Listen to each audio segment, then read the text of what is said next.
Hi friends, कैसे हैं आप सब। एक बार फिर से आपको स्वागत है आपके अपने यूट्यूब चैनल हक आपका। तो फ्रेंड, जैसे कि आप सब जानते हैं, सिलेबस हम कंप्लीट कर चुके हैं और हम अपने प्रैक्टिस सेट कर रहे हैं।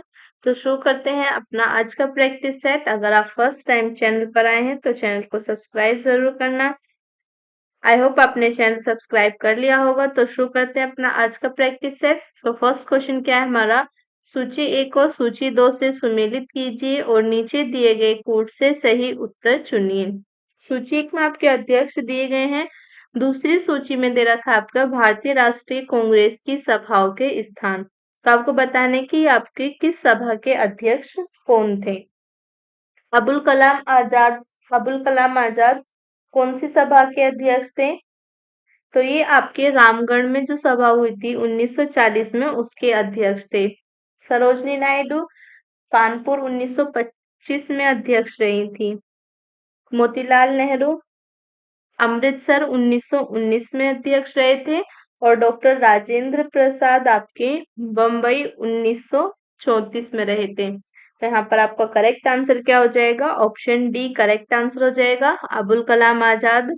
अबुल कलाम आजाद रामगढ़ में जो आपके 1940 में हुआ था। सरोजनी नायडू आपके कानपुर में जो 1925 में हुआ था। मोतीलाल नेहरू आपके अमृतसर 1919 में अध्यक्ष थे और बम्बई 1934 में अध्यक्ष थे डॉक्टर राजेंद्र प्रसाद। तो करेक्ट आंसर हो जाएगा ऑप्शन डी। नेक्स्ट क्वेश्चन देखते हैं। नेक्स्ट क्वेश्चन क्या है हमारा, सूची 1 को सूची 2 से सुमेलित कीजिए और सूचियों के नीचे दिए गए कोड से सही उत्तर का चयन कीजिए।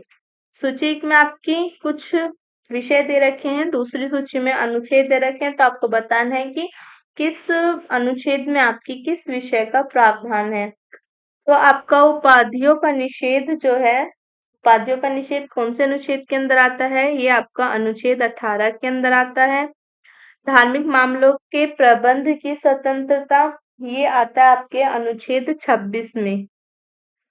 अल्पसंख्यकों की भाषा का संरक्षण, ये आपके अनुच्छेद 29 के अंतर्गत आता है। और शिक्षा का अधिकार आपके अनुच्छेद 21 के अंतर्गत आता है। तो करेक्ट आंसर क्या हो जाएगा यहाँ पर, ऑप्शन डी करेक्ट आंसर हो जाएगा। उपाधियों का निषेध है आपके अनुच्छेद 18 के अंदर। और आपके धार्मिक मामलों के प्रबंध की स्वतंत्रता है अनुच्छेद 26 के अंतर्गत। अल्पसंख्यकों की भाषा का संरक्षण है अनुच्छेद 29 और शिक्षा का अधिकार है अनुच्छेद 21 के। तो करेक्ट आंसर हो जाएगा ऑप्शन डी। नेक्स्ट क्वेश्चन देखते हैं। नेक्स्ट क्वेश्चन है हमारा, निम्नलिखित में से कौन सा युग्म सही सुमेलित है। कौन सा युग्म आपका सही सुमेलित है। महान हिमालय राष्ट्रीय उद्यान मनाली में है। राजाजी राष्ट्रीय उद्यान देहरादून में है। केवलादेव राष्ट्रीय उद्यान भरतपुर में है। या आपका वन विहार राष्ट्रीय उद्यान जो है ये आपके जबलपुर में है। कौन सा युग्म आपका सही सुमेलित है, ये है आपका ऑप्शन सी केवलादेव राष्ट्रीय उद्यान जो है ये आपका भरतपुर में स्थित है। ये युग्म आपका सही सुमेलित है। आपका महान हिमालय राष्ट्रीय उद्यान ये हिमाचल प्रदेश के कुल्लू क्षेत्र में है। कहाँ पर है आपके, हिमाचल प्रदेश, हिमाचल प्रदेश के कुल्लू क्षेत्र में है। ये मनाली में नहीं है, ये आपके कहाँ पर है, कुल्लू क्षेत्र में है, कुल्लू क्षेत्र में। ओके। और राजाजी राष्ट्रीय उद्यान ये आपके उत्तराखंड के देहरादून में है। राजाजी राष्ट्रीय उद्यान कहाँ पर है, ये आपके उत्तराखंड के देहरादून, हरिद्वार और पौड़ी गढ़वाल में स्थित है। राजाजी राष्ट्रीय उद्यान ये आपके कहाँ पर है, उत्तराखंड के देहरादून, देहरादून में आपके। और हरिद्वार, हरिद्वार, हरिद्वार और आपकी पौड़ी गढ़वाल में, और पौड़ी गढ़वाल में, पौड़ी गढ़वाल में स्थित है। नेक्स्ट है आपका केवलादेव राष्ट्रीय उद्यान, ये तो आपके भरतपुर में स्थित है ही। और आपका केवलादेव का विस्तार एक ही जिले में है, ये आपका कहाँ पर है, भरतपुर में। नेक्स्ट आपका जो है राजाजी जो राष्ट्रीय उद्यान है इसका जो विस्तार है ये आपके 3 जिलों में है, देहरादून, हरिद्वार और पौड़ी गढ़वाल में। वन विहार जो है ये आपका वन विहार राष्ट्रीय उद्यान ये मध्य प्रदेश के भोपाल जिले में स्थित है। वन विहार कहाँ पर आपके, ये जबलपुर में नहीं है, कहाँ पर है ये, मध्य प्रदेश के भोपाल जिले में है, ये भोपाल में है। तो यहाँ पर आपका करेक्ट आंसर क्या हो जाएगा, करेक्ट आंसर हो जाएगा ऑप्शन सी, यही आपका सही सुमेलित था। केवलादेव राष्ट्रीय उद्यान भरतपुर में स्थित है। नेक्स्ट क्वेश्चन देखते हैं। नेक्स्ट क्वेश्चन क्या है हमारा, सूची 1 को सूची 2 से सुमेलित कीजिए तथा नीचे दिए गए कूट से सही उत्तर का चयन कीजिए। सूची 1 में आपके कुछ आपके एलिमेंट्स दे रखे हैं, तो उसमें आपको बताना है कि ये आपके क्या हैं। तो सॉरी, आपके एलिमेंट से आपको मैच करना है कि आपकी क्या है। तो आपका हार्मोन क्या है यहाँ पर, हार्मोन है आपका टेस्टोन, हार्मोन है टेस्टोन। एंजाइम क्या है, लाइपेस, लाइपेस एंजाइम है। फोस्फोलिपिड आपका लेसिथिन, और बहुलक है आपका पॉलीथीन, पॉलीथीन। तो करेक्ट आंसर हो जाएगा आपका ऑप्शन ए। हार्मोन है आपका टेस्टोन, लाइपेज हो गया एंजाइम, लेसिथिन हो गया फोस्फोलिपिड, और पॉलीथीन हो गया आपका बहुलक। तो करेक्ट आंसर हो जाएगा ऑप्शन ए। नेक्स्ट क्वेश्चन देखते हैं। नेक्स्ट क्वेश्चन क्या है हमारा, निम्नलिखित घटनाओं पर विचार कीजिए तथा उनको नीचे दिए गए कूट का प्रयोग करते हुए सही कालक्रम अनुसार व्यवस्थित कीजिए। तो यहाँ पर आपका बैंकों का राष्ट्रीयकरण का प्रथम चरण, बैंकों के राष्ट्रीयकरण का दूसरा चरण, केंद्रीय क्षेत्रीय ग्रामीण बैंकों की स्थापना और आपके नाबार्ड की स्थापना। तो इन्हें इनके कालक्रम अनुसार लगाना है। तो पहले आपकी क्या होता है, पहले आपका बैंकों का राष्ट्रीयकरण का प्रथम चरण हुआ था, उसके बाद आपका क्षेत्रीय ग्रामीण बैंक की स्थापना हुई थी, उसके बाद आपके बैंकों के राष्ट्रीयकरण का दूसरा चरण हुआ था, और फिर आपके नाबार्ड की स्थापना हुई थी। बैंकों के राष्ट्रीयकरण का जो प्रथम चरण था ये आपके जुलाई कब हुआ था, ये हुआ था आपके जुलाई 1969 में। कब हुआ था, जुलाई 1969 में। बैंकों के राष्ट्रीयकरण का दूसरा चरण कब हुआ था, बैंकों के राष्ट्रीयकरण का दूसरा चरण आपके अप्रैल 1980 में हुआ था, अप्रैल 1980 में हुआ था। उसके बाद आपका क्षेत्रीय ग्रामीण बैंक की स्थापना अक्टूबर 1975 में हुई थी, अक्टूबर 1975 में क्षेत्रीय ग्रामीण बैंकों की स्थापना हुई थी। उसके बाद आपका नाबार्ड की स्थापना हुई थी, नाबार्ड की स्थापना जुलाई 1982 में हुई थी, जुलाई 1982। तो पहले आपके राष्ट्रीयकरण का प्रथम चरण हुआ था जुलाई 1969, फिर आपका हुआ था बैंकों क्षेत्रीय ग्रामीण बैंक की स्थापना अक्टूबर 1975, फिर उसके बाद आपका बैंकों के राष्ट्रीयकरण का दूसरा चरण हुआ था अप्रैल 1980 में, फिर उसके बाद आपके नाबार्ड की स्थापना हुई थी जुलाई 1982 में। तो करेक्ट आंसर क्या हो जाएगा यहाँ पर, ऑप्शन ए करेक्ट आंसर हो जाएगा। नेक्स्ट क्वेश्चन देखते हैं। नेक्स्ट क्वेश्चन क्या है हमारा, निम्नलिखित युग्मों में से कौन सही सुमेलित नहीं है। तो इसमें से आपको बताना है कि कौन सा आपका सही सुमेलित नहीं है। बाबर का युद्ध, सॉरी, आपका बाबर ने खानवा का युद्ध लड़ा था, हुमायूं ने चौसा का युद्ध, अकबर ने हल्दी घाटी का युद्ध, और जहांगीर ने आपके बल्ख का युद्ध लड़ा था। तो कौन सा युग्म आपका सही सुमेलित नहीं है, तो सही सुमेलित नहीं है आपका ऑप्शन डी, जहांगीर ने आपके बल्ख का युद्ध नहीं लड़ा था। बल्ख का युद्ध ये आपके शाहजहां के काल में हुआ था, बल्ख का युद्ध जो है ये किसके काल में हुआ था, ये आपके शाहजहां के काल में हुआ था, शाहजहां के काल में। और कब हुआ था, ये आपके हुआ था 1646 से 47 के बीच। तो करेक्ट आंसर हो जाएगा ऑप्शन डी। नेक्स्ट क्वेश्चन देखते हैं। नेक्स्ट क्वेश्चन क्या है हमारा, तो नेक्स्ट है हमारा, सूची 1 को सूची 2 से सुमेलित कीजिए और सूचियों के नीचे दिए गए कोड का प्रयोग कर सही उत्तर को चुनिए। तो आपका यहाँ पर आपके कुछ विषय दे रखे हैं। तो भारत की संचित निधि जो है ये आपके आती है, भारत और राज्यों की संचित निधियां और लोक लेखें, इनका प्रावधान है आपके अनुच्छेद 266 में। किसमें? आपके अनुच्छेद 266 में। नेक्स्ट है वित्त आयोग। वित्त आयोग का प्रावधान है आपके अनुच्छेद 280 में। वित्तीय आपातकाल आपके आता है अनुच्छेद 360 में, और भारत के नियंत्रक एवं महालेखा परीक्षक आते हैं आपके अनुच्छेद 148 में।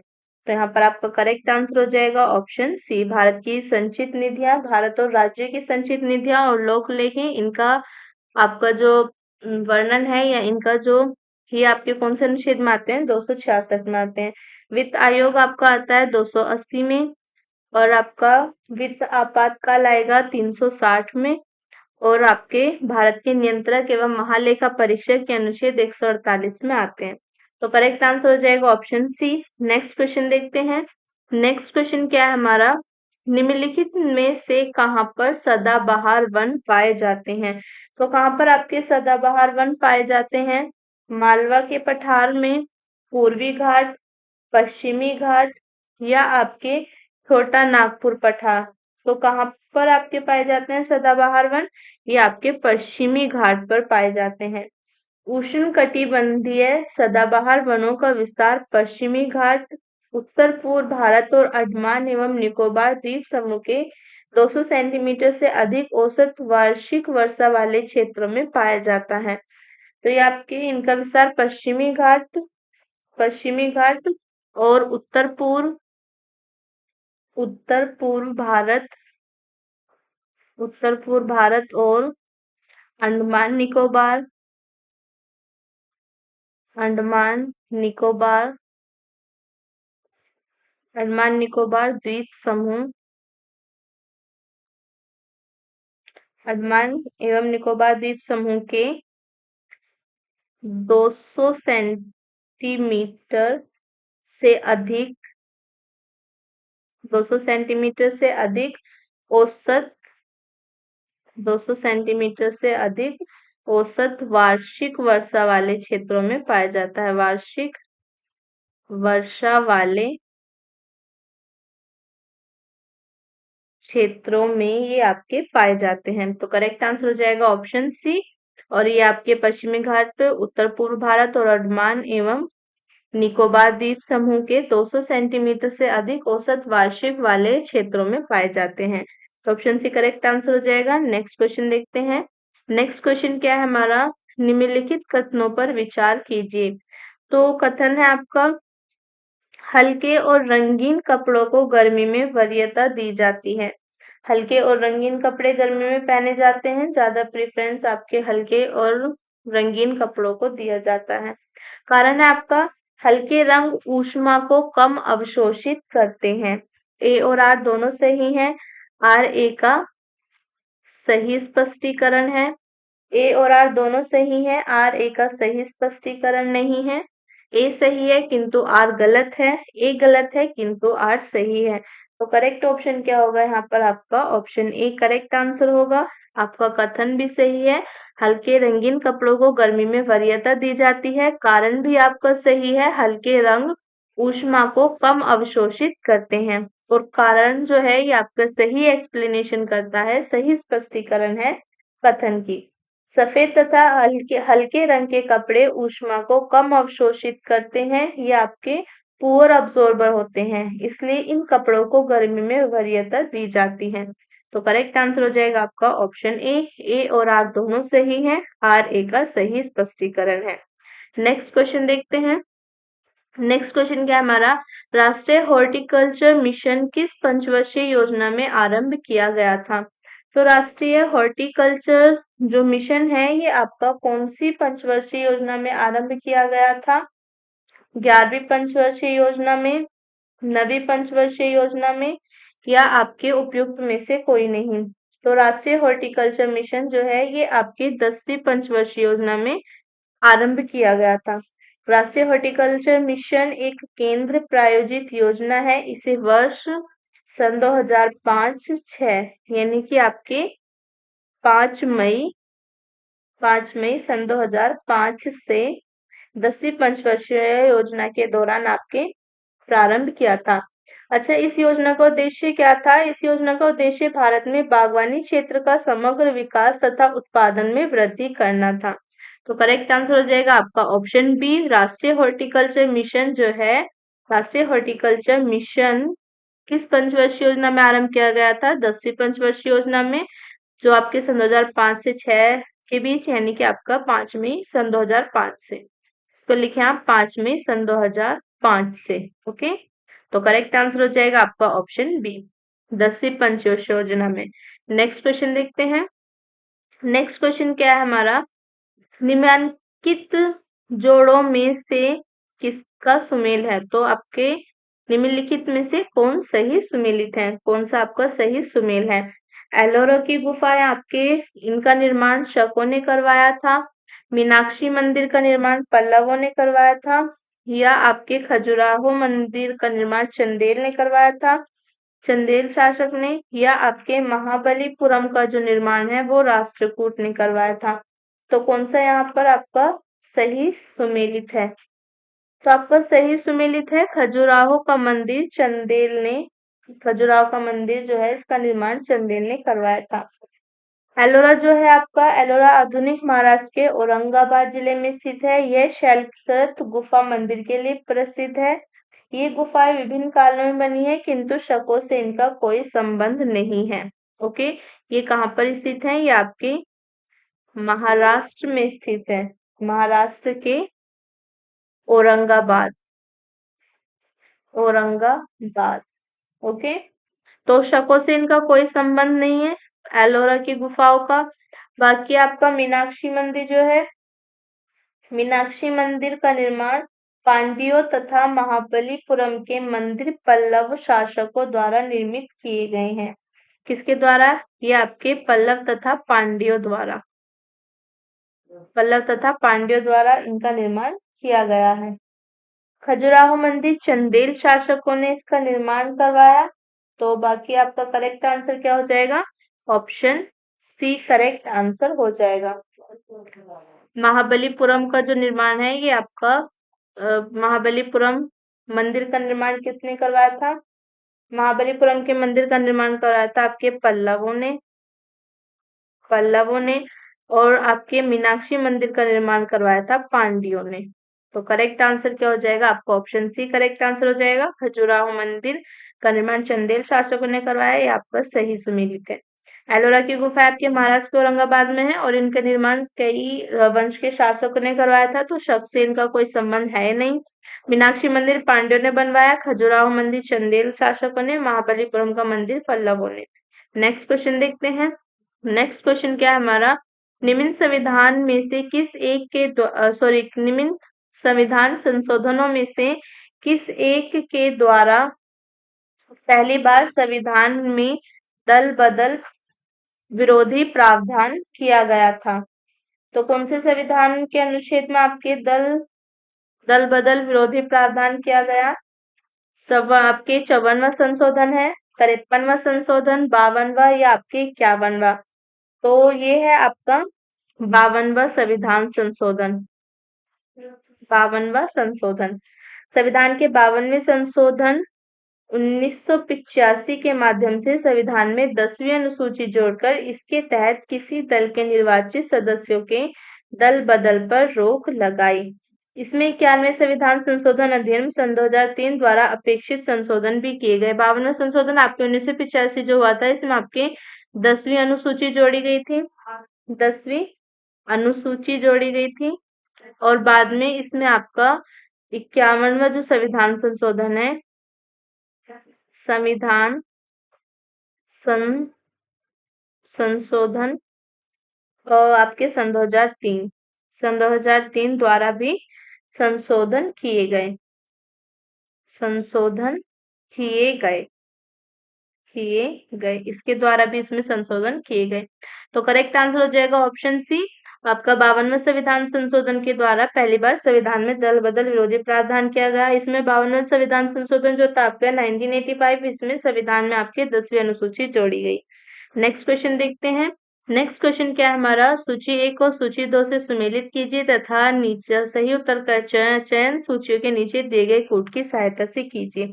सूची एक में आपके राज्य दे रखे हैं, दूसरी सूची में आपके राष्ट्रीय उद्यान दे रखे हैं, तो आपको बताना है कि कौन सा राष्ट्रीय उद्यान आपके कौन से राज्य में स्थित है।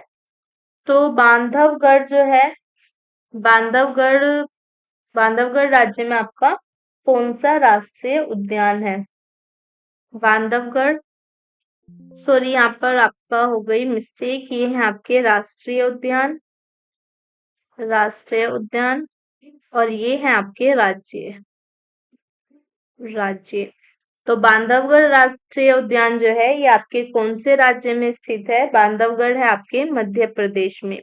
और बांदीपुर राष्ट्रीय उद्यान ये आपके कर्नाटक में है, रोहला हिमाचल प्रदेश में, और गिर जो राष्ट्रीय उद्यान है ये आपका गुजरात में स्थित है। तो करेक्ट आंसर क्या हो जाएगा यहाँ पर आपका? ऑप्शन ए करेक्ट आंसर हो जाएगा, बांधवगढ़ आपके मध्य प्रदेश में। उसके बाद आपका बांदीपुर, बांदीपुर कर्नाटक में, और उसके बाद आपका गिर हो गया गुजरात में, और हिमाचल प्रदेश में कौन सा हो जाएगा आपका? रोहला, रोहला हो जाएगा आपका हिमाचल प्रदेश में। तो करेक्ट आंसर हो जाएगा ऑप्शन ए। नेक्स्ट क्वेश्चन देखते हैं। नेक्स्ट क्वेश्चन क्या है हमारा?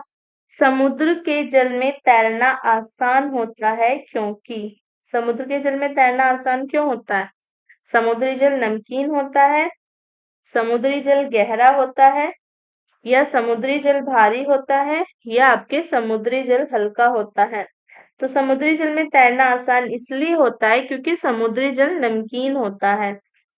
सोडियम क्लोराइड तथा अन्य लवणों की अधिकता के कारण समुद्री जल नमकीन होता है, इसलिए समुद्री जल का घनत्व अधिक होता है तथा उसमें उत्प्लावकता भी अधिक होती है, इसलिए आपके समुद्र के जल में तैरना आसान होता है। तो करेक्ट आंसर हो जाएगा ऑप्शन ए, समुद्र में नदी की अपेक्षा तैरना इसलिए आसान होता है क्योंकि समुद्री जल आपका नमकीन होता है। नेक्स्ट क्वेश्चन देखते हैं। नेक्स्ट क्वेश्चन क्या है हमारा? स्मार्ट मनी शब्द का प्रयोग होता है, स्मार्ट मनी शब्द का प्रयोग आपके कहाँ पर होता है?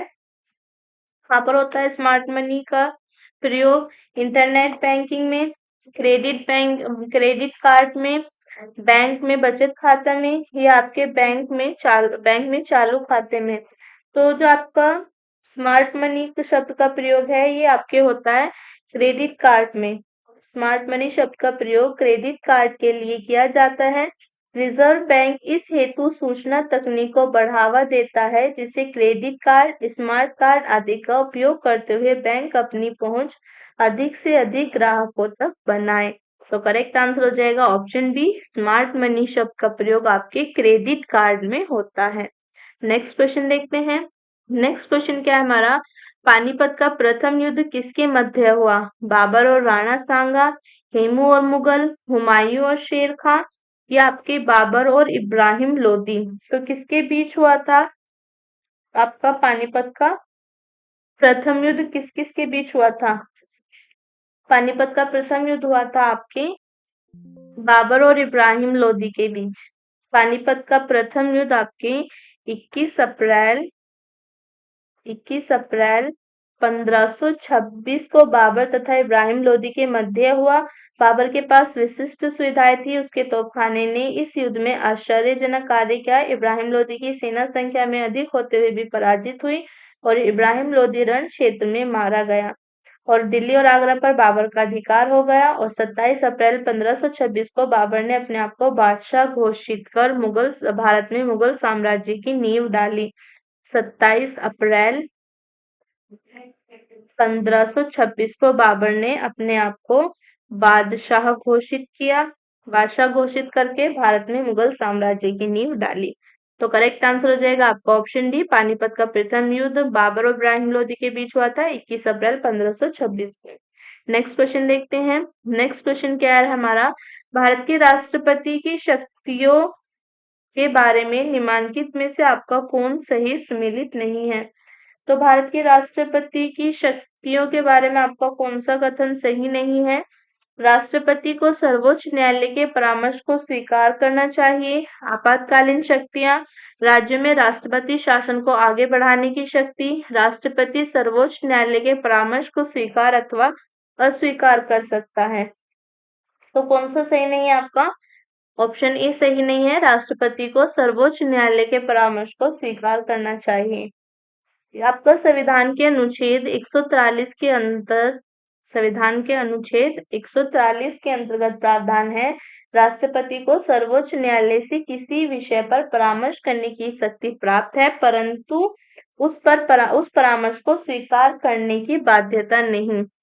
अनुच्छेद 143 के तहत राष्ट्रपति किसी विषय पर सर्वोच्च न्यायालय से परामर्श ले सकता है, लेकिन उस परामर्श को स्वीकार करना चाहिए या स्वीकार करने के लिए राष्ट्रपति बाध्य नहीं है। तो करेक्ट आंसर हो जाएगा ऑप्शन ए। नेक्स्ट क्वेश्चन देखते हैं। नेक्स्ट क्वेश्चन क्या है हमारा? नेक्स्ट क्वेश्चन है, निम्नलिखित युग्मों में से कौन सही सुमेलित नहीं है? कौन सा युग्म आपका सही सुमेलित नहीं है? तो एक तरफ आपके पर्वत यानी कि पर्वत दर्रे दे रखे हैं, दूसरी तरफ दे रखे हैं आपके राज्य। तो बताना है कि कौन सा पर्वत दर्रा आपके कौन से राज्य में स्थित है, मतलब आपका कौन सा सही सुमेलित नहीं है। शिवकिला आपके हिमाचल प्रदेश में स्थित है, बोमिटला अरुणाचल प्रदेश में, नाथुला मेघालय में और जोजिला आपके जम्मू एवं कश्मीर में। तो कौन सा आपका सही सुमेलित नहीं है? तो सही सुमेलित नहीं है आपका ऑप्शन सी यानी कि नाथुला मेघालय में नहीं है। शिवकिला आपके हिमाचल प्रदेश में है, बोमिडला अरुणाचल प्रदेश में, नाथुला सिक्किम में स्थित है। नाथुला जो है ये आपके मेघालय में स्थित नहीं है, ये कहाँ पर स्थित है? ये आपके सिक्किम में स्थित है। ओके। और जोजिला जो है ये आपके जोजिला जम्मू कश्मीर में स्थित था। 31 अक्टूबर सन 2019 से जोजिला केंद्र शासित प्रदेश लद्दाख के कारगिल जिले में स्थित है। तो करेक्ट आंसर हो जाएगा आपका ऑप्शन सी, जो ये आपका सही सम्मिलित नहीं था। नाथुला आपके मेघालय में नहीं, सिक्किम में है। नेक्स्ट क्वेश्चन देखते हैं। नेक्स्ट क्वेश्चन क्या है हमारा? मिट्टी के घड़े मिट्टी के घड़े में निम्न में से किस क्रिया के कारण पानी ठंडा रहता है? मिट्टी के घड़े में आपके कौन सी क्रिया है जिसके कारण पानी ठंडा रहता है? द्रवण, वाष्पीकरण, ऊर्ध्वापतन या आपके उपयुक्त में से कोई नहीं। तो मिट्टी के घड़े में पानी ठंडा रहने का जो कारण है वो है आपका वाष्पीकरण। मिट्टी के घड़े की दीवारों में असंख्य सूक्ष्म छिद्र होते हैं। इन छिद्रों में से पानी रिसता रहता है, जिसके कारण घड़े की सतह पर हमेशा गीलापन रहता है। छिद्रों से जो आपके पानी निकलता है, पानी का वाष्पोत्सर्जन होता रहता है, जिससे सतह पर वाष्पोत्सर्जन होता है वह सतह ठंडी हो जाती है, यानी आपकी उस सतह का तापमान गिर जाता है, इसलिए घड़े का पानी ठंडा रहता है। तो करेक्ट आंसर हो जाएगा ऑप्शन बी, वाष्पीकरण के कारण मिट्टी के घड़े में पानी ठंडा रहता है। नेक्स्ट क्वेश्चन देखते हैं। नेक्स्ट क्वेश्चन क्या है हमारा? निम्नलिखित घटनाओं पर विचार कीजिए तथा उन्हें काल क्रम अनुसार व्यवस्थित कीजिए। तो भारतीय द्वारा चीनी उद्योग का विकास, रिषड़ा में प्रथम जूट मिल का प्रारंभ, भारत में स्टील का प्रथम बार उत्पादन और बंबई में प्रथम कपड़ा मिल का प्रारंभ। तो ये आपके कुछ घटनाएं हैं, इन्हें सही कालक्रम अनुसार व्यवस्थित करना है। तो पहले हुआ था आपका भारतीय द्वारा चीनी उद्योग का विकास, उसके बाद आपका रिषड़ा में प्रथम जूट मिल प्रारंभ हुई, उसके बाद आपका बंबई में प्रथम कपड़ा मिल का प्रारंभ हुआ और उसके बाद आपका रिषड़ा में प्रथम जूट मिल का प्रारंभ हुआ। सॉरी, भारत में स्टील का प्रथम बार उत्पादन हुआ। तो करेक्ट आंसर क्या हो जाएगा? ऑप्शन ए करेक्ट आंसर हो जाएगा। नेक्स्ट क्वेश्चन देखते हैं। नेक्स्ट क्वेश्चन क्या है हमारा? सूची 1 को सूची 2 से सुमेलित कीजिए तथा सूचियों के नीचे दिए गए कूट से सही कूट का प्रयोग करते हुए उत्तर का चयन कीजिए। तो सूची 1 में आपके क्या दे रखा है? सूची 1 में दे रखे हैं आपकी घटना, दूसरी सूची में दे रखे हैं उनके वर्ष। तो आपको बताना है कि कौन सी घटना आपके किस वर्ष में घटित हुई थी। असहयोग आंदोलन आपके कब हुआ था? असहयोग आंदोलन हुआ था आपके 1920 से 22 के करीब हुआ था। सविनय अवज्ञा आंदोलन आपके 1930 में प्रारंभ हुआ था। कांग्रेस मंत्रिमंडलों का गठन आपके 1937 में और भारत छोड़ो आंदोलन आपके प्रारंभ हुआ था 1942 में। ओके, तो यहाँ पर आपका करेक्ट आंसर क्या हो जाएगा? ऑप्शन बी आपका करेक्ट आंसर हो जाएगा। आपका असहयोग आंदोलन 1920 से 22 में, सविनय अवज्ञा आंदोलन आपके 1930 में, और 1937 में आपके मंत्रिमंडलों का गठन हुआ था कांग्रेस के, और 1942 में आपके भारत छोड़ो आंदोलन। तो करेक्ट आंसर हो जाएगा ऑप्शन बी। नेक्स्ट क्वेश्चन देखते हैं। नेक्स्ट क्वेश्चन क्या है हमारा, राज्य के नीति निदेशक तत्वों के संदर्भ में निम्नलिखित कथनों पर विचार कीजिए। तो राज्य के नीति निदेशक तत्वों के संबंध में आपके क्या कथन सही है। वे न्यायालय के द्वारा परिवर्तनीय नहीं है। कानून निर्माण में इन सिद्धांतों को लागू करना राज्य का कर्तव्य होगा। नीचे दिए गए कोड का प्रयोग करके सही उत्तर का चयन कीजिए। केवल दो, केवल एक और दो, केवल एक, ना तो एक ना दो। तो कौन सा आपका करेक्ट आंसर होगा। तो क्या करेक्ट आंसर होगा आपका, ऑप्शन बी करेक्ट आंसर होगा। एक और दो दोनों ही आपके सही हैं। दोनों कथन सही हैं आपके। वे न्यायालय द्वारा परिवर्तनीय है। कानून निर्माण में इन सिद्धांतों को लागू करना राज्य का कर्तव्य होगा। Okay, option B correct answer हो जाएगा। अब जो आपके राज्य के नीति निदेशक तत्व हैं, ये भारतीय संविधान के भाग 4 में आते हैं। भाग 4 के अंदर अनुच्छेद 36 से 51। ओके, भाग 4 अनुच्छेद 36 से 51। और ये लिए कहाँ से गए हैं, तो ये आपके आयरलैंड के संविधान से लिए गए हैं। ठीक है, राज्य के नीति निदेशक तत्व भाग 4 में है, अनुच्छेद 36 से 51, और ये आपके आयरलैंड के संविधान से लिए गए हैं। बाकी आपके दोनों कथन सही हैं। ये न्यायालय द्वारा परिवर्तनीय है। कानून निर्माण में इन सिद्धांतों को लागू कराना राज्य का कर्तव्य होगा। नेक्स्ट क्वेश्चन देखते हैं। नेक्स्ट क्वेश्चन क्या है हमारा, सूची 1 को सूची 2 से सुमेलित कीजिए तथा सूचियों के नीचे दिए गए कोड से सही उत्तर का चयन कीजिए। सूची 1 में आपके मैटूर कहाँ पर है आपका, मैटूर है आपका तमिलनाडु में। मैटूर कहाँ पर है, ये है आपका तमिलनाडु में। मयूराक्षी कहाँ पर है आपका, पश्चिम बंगाल में। नागार्जुन सागर आंध्र प्रदेश में, और हीराकुंड आपके ओडिशा में। करेक्ट आंसर क्या हो जाएगा, ऑप्शन ए आपका करेक्ट आंसर हो जाएगा। मैटूर तमिलनाडु में, मयूराक्षी पश्चिम बंगाल में, और नागार्जुन सागर आंध्र प्रदेश में, और ओडिशा आपके हीराकुंड ओडिशा में। नेक्स्ट क्वेश्चन देखते हैं। नेक्स्ट क्वेश्चन क्या है हमारा, तेल जल के तल पर फैल जाता है। तेल जो होता है वो जल की सतह पर फैल जाता है। क्यों होता है ऐसा, क्योंकि तेल जल की अपेक्षा अधिक घना है। तेल जल की अपेक्षा कम घना है। तेल का तल तनाव पानी से अधिक कम है। तेल का तल तनाव पानी से कम है। तो तेल जो है वो जल के तल पर फैल जाता है, क्योंकि तेल का जो तल है, तल तनाव वो पानी से कम है। तेल का पृष्ठ तनाव या तल तनाव, जिसे आप क्या बोलते हैं, सरफेस टेंशन। सरफेस टेंशन ये पानी की अपेक्षा कम होता है, जिससे आपका तेल जल पर फैल जाता है। तो करेक्ट आंसर हो जाएगा ऑप्शन डी। नेक्स्ट क्वेश्चन देखते हैं। नेक्स्ट क्वेश्चन क्या है हमारा, निम्न में से लघु उद्योगों की समस्या क्या है। जो लघु उद्योग होते हैं आपके छोटे उद्योग हैं, उनकी समस्या क्या होती है। पूंजी का अभाव, विपणन जानकारी का अभाव, कच्चे माल का अभाव, या आपके उपरोक्त सभी।